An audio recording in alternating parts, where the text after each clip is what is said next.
Hi. So today I'm going to be driving and talking, so I'm probably not going to be looking at the camera, but I still want to make this video right now because I've just come from my 10th personal training session. So this was my last one. I booked 10 and I'm feeling proud actually.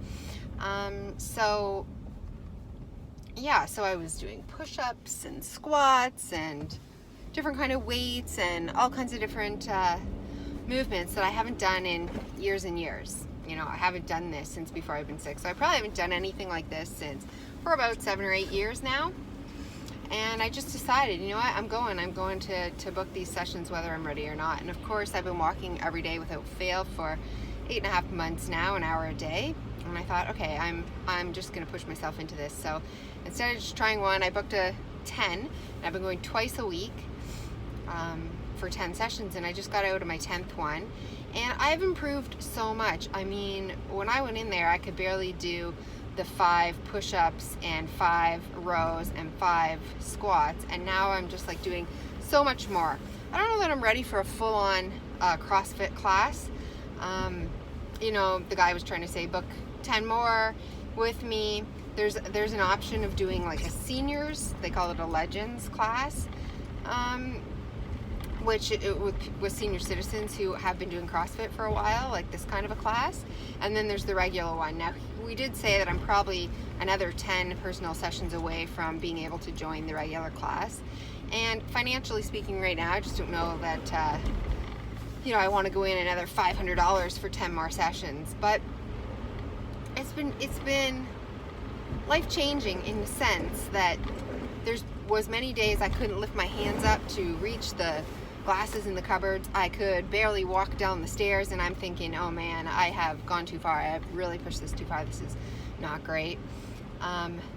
Mentally, I was exhausted. Mentally, it was giving me more excuses to like cancel my walk. Like, well, you got personal training today. Maybe you don't have to do your walk or whatever. But you know what? I walked every day, even if, and I walked before the personal training session every time. So, you know, I was able to see that like we do have the ability to push ourselves past where we think we can push it.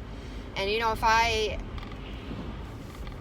thought putting another $500 into this for 10 more sessions, which is basically like a month of training twice a week, you know, was sustainable and affordable to keep going, I would do it. And I'm just trying to think of what else I can fit in there and do. If I can't afford that, should I join this Legends class? Or maybe just at home now, take the knowledge that I have and do the push-ups and squats and make those 2 days a week a mandatory training day, because I don't want to lose what I've built. And it's really quite interesting to think, like, psychologically, there was a barrier there for me. Like, I thought, well, I can walk, I can do this, but I can't cross that threshold. There's a threshold of, like, I'll never be that person again, that active person who's, like, able to just, like, lift weights or go to the gym or do a CrossFit session or whatever. Like, that's just not going to be me anymore. And it was psychological because I did it. And, yeah, it was tough. And, yeah, I had to build up, but when you meet yourself where you're at, you start from where you are, you build up slowly. Like, no one's asking you to do it all in one session, just consistency. I found consistency is always the key. You know, it's always important to just do what you can where you're at, push yourself a little bit further every time. That's how we build up muscle. That's how we build up, you know, endurance, and that's how we build up confidence in ourselves. And, you know, there's a lot of resistance. There's the resistance when you're doing a push-up. It's so funny. There's resistance. There's this weight resistance, but it's also a mental resistance. And I had blocked myself mentally from thinking that I was the type of person who could do this. And I just proved. I went 10 in a row.